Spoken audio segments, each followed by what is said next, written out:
Meanwhile, though, Seattle was still seeing a slump at the shipping docks this week. Seattle Port Commissioner Ryan Culkin said on Thursday, we currently have no container ships. In only 1 week, freight has fallen by 40%. That's what pounded Long Beach, one of America's busiest ports. Los Angeles was not far behind, with a 25% reduction in throughput this month. And Seattle? It reached rock bottom. No container ships have docked. This is not a scene from a battle or epidemic. This is America's port system as of May 2025. What's the cause? Not a drop in demand, but a purposeful stop. Volatile trade policies and crippling tariffs drove firms throughout the country to put the brakes on their supply networks, choosing to wait out the storm. With an unexpected 90-day tariff respite, that frost is thawing quickly. A tsunami of delayed goods is rushing toward US ports. The question is not if the system will crack, but how badly it will shatter. When tariffs rose, enterprises halted operations, ports reduced capacity, cranes idled, worker hours were reduced, and terminal schedules thinned. Nobody could plan. Not employees, not transporters, and not stores. Before the cacophony of traffic, there was an unnerving calm. Not disaster-induced stillness, but a planned hush from a supply network under self-imposed lockdown. For 6 weeks, a punishing 145% tax on Chinese goods forced US firms to make an untenable option. Accept crippling costs or halt shipments completely. The majority elected to cease. Retailers, wholesalers, and logistics businesses suspended operations, not for lack of demand, but because carrying products became financial suicide. Charles Vandersteen, president of MEA North America, claimed a 30 to 40% decrease in shipping volumes from China to the United States. That is not a dip, it's a free fall. In response, shipping companies removed 25% of their capacity from these routes, redirecting vessels to more stable markets. Entire supply chains become trapped in time. Some importers got crafty. Businesses shifted cargo to Canada, parking containers across the border to wait out the duties. Others reduced their product lines, delivering only high-margin products to survive. These were not long-term plans. They were desperate moves in a policy battle in which the rules change without notice. The ports bore the brunt of the freeze. Empty terminals and idle cranes were the new normal. But with the tariff reprieve, all of that is set to change. A torrent of goods is on its way, and America's ports will be put to the test like never before. Ports around the country are struggling. Terminal staffing slashed. Crane schedules, I dialed back. Workers sent home or reassigned. For weeks, the marine commerce industry stalled. There is no timetable. There is no certainty. Simply the harsh fact that doing nothing was safer than importing at a loss. But the tide is shifting, and that careful wait is beginning to appear like an expensive mistake. On May 14th, everything changed. The United States and China have declared an unexpected de-escalation. Tariffs on Chinese products fell to 30%. Still high, but a significant improvement over recent rates. Businesses have only 90 days to take action. For merchants, it was similar to a starting pistol. They did not just notice a green light, they saw a yellow one blinking frantically, indicating that the window would smash shut. The reaction was swift. Retailers began front-loading inventory like never before, rushing to place orders and fill containers with everything from back-to-school supplies to holiday goods and gadgets. This was not regular demand. It was pent-up panic, triggered by an unexpected opportunity. Orders that had been put on hold during the tariff rise were now approved, mass-produced, and loaded onto ships. But here's the catch. Amazon Prime does not include global delivery. Cargo takes 3 to 4 weeks to sail from China to the West Coast, and 4 to 6 weeks to arrive in the East. That means the tsunami of products won't collapse until late June, culminating in July, just when ports are still recovering from weeks of reduced operations. The true danger? The difference between urgency and preparedness. Businesses are moving at warp speed, but what about the ports and shipping infrastructure they rely on? They are stuck in low gear. Carriers are racing to increase capacity, but resuming vessel rotations, rehiring employees, and reactivating port equipment and customs procedures take time. Unlike e-commerce, the physical supply chain does not change on a dime, and it certainly doesn't return smoothly. Then there's the broader question hanging over all of this. What happens if the 90-day deadline closes without a new deal? If tariffs rise again, this frenzied scramble may turn into a logistical nightmare. Ports that slowed down to survive are suddenly being expected to accelerate back to full pace.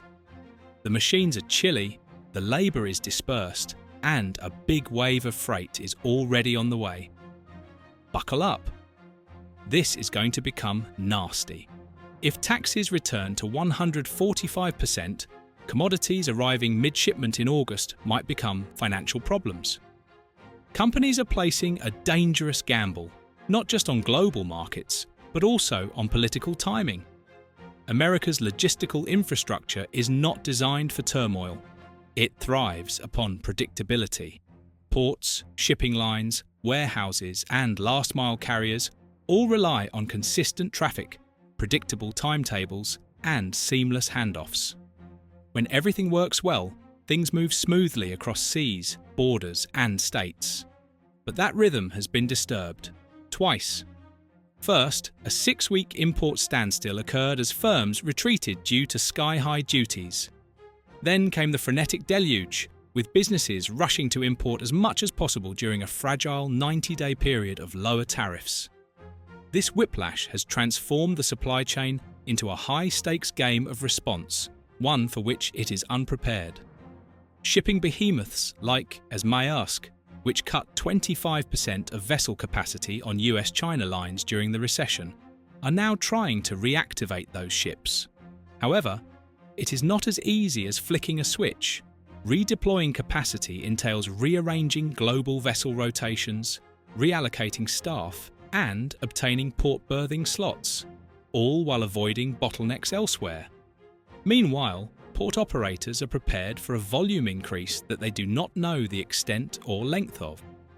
This front-loading tendency, when enterprises hurry to import before regulation changes, causes rapid volume spikes that overload the system. Terminal space disappears, rail yards get clogged. Trucking capacity dwindles. The disarray affects every step in the supply chain. Even adaptation attempts include trade-offs.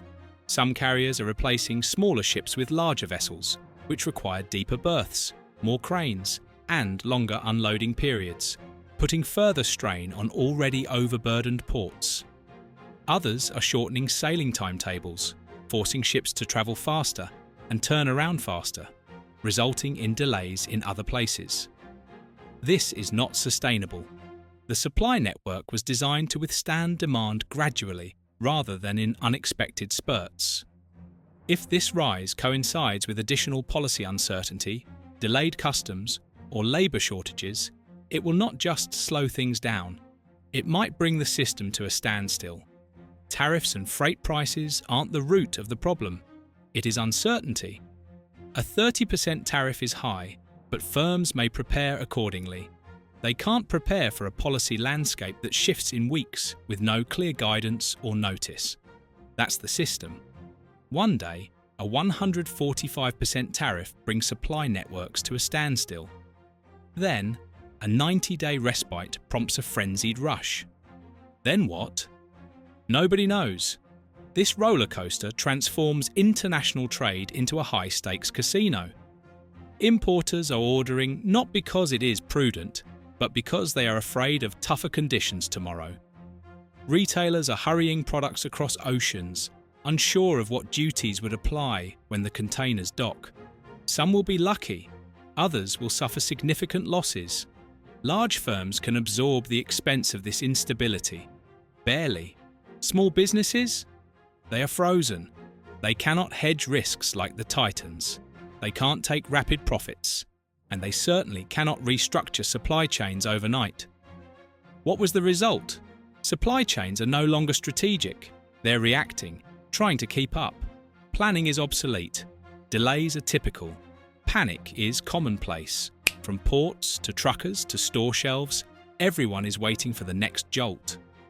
What was once a perfectly calibrated logistics network designed for efficiency is now a system struggling to survive. Behind every congested port and late truck lies a real person. Longshore workers cannot depend on regular shifts. Truck drivers wait in long lineups for hours on end without being compensated. Small importers are awake, debating whether to bet on a cargo when duties may rise en route. This isn't simply about logistical disaster. It is both emotional and pecuniary. And it is very human. Supply chains are not just systems, they are people. They're now running blind. What is happening at America's ports is not an isolated incident.